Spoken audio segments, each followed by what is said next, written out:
अस्सलामुअलैकुम वरहमतुल्लाहि वबरकातुह। नाजरीन, इस्तकबाल है आपका हमारे यूट्यूब चैनल अल खैर जनरल नॉलेज में। आइए आज की बड़ी अहम ख़बर लेकर आपके सामने हाज़िर हुआ हूँ।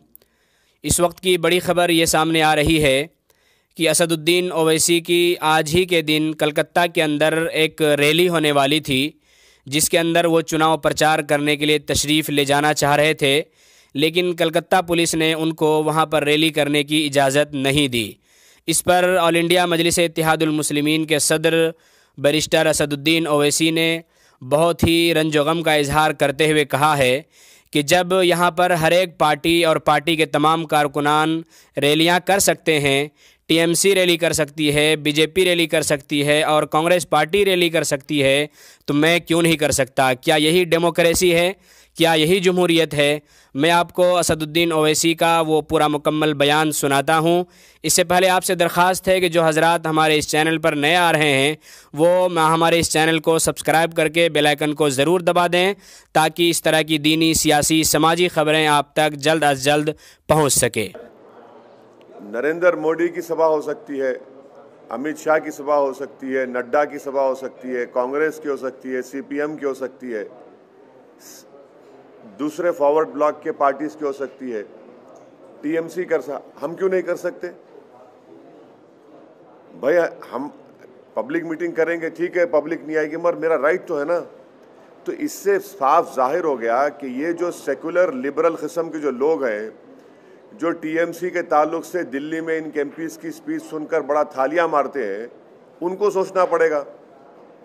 भाई लोकसभा में तो आप बड़ा, राज्यसभा में बड़ा बोलते हैं, dissent, freedom of expression, Tagore को कोट करते आप, और आपकी सरकार तो वेस्ट बंगाल में हमको एक पब्लिक मीटिंग का परमिशन नहीं थी, पूरा एप्लीकेशंस इन ऑर्डर थे, आप नहीं देते। तो इससे साफ जाहिर हो रहा कि इनका ये डबल स्पीक है, ये इनकी हिपोक्रेसी है। यकीनन हम टीएमसी, बीजेपी, सीपीएम, कांग्रेस सबके खिलाफ बोलेंगे हम।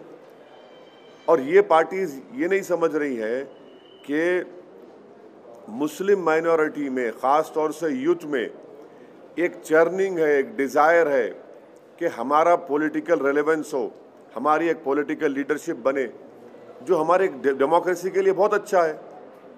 हमारी डेमोक्रेसी मजबूत होगी अगर यूथ आकर डेमोक्रेसी में पार्टिसिपेट करेगा, तो उसके लिए बहुत अच्छा होगा।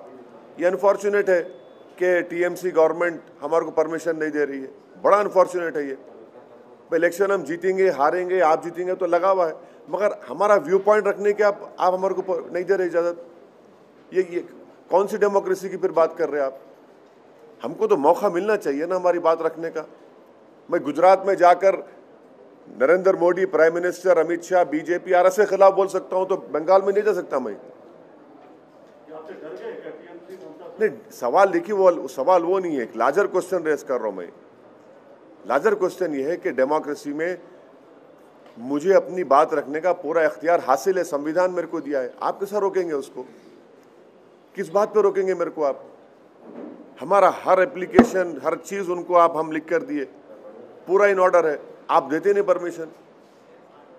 फिर टीएमसी क्यों रोती दिल्ली को आकर? फिर टीएमसी को रोने की क्या जरूरत है? फिर हमारे को मौका दीजिए, हम हमारे को परमिशन दीजिए। और वो पुलिस ऑफिसर्स अगर रहेंगे इलेक्शन कैंपेन के दौरान में, तो वो तो फ्री एंड फेयर नहीं रहेंगे।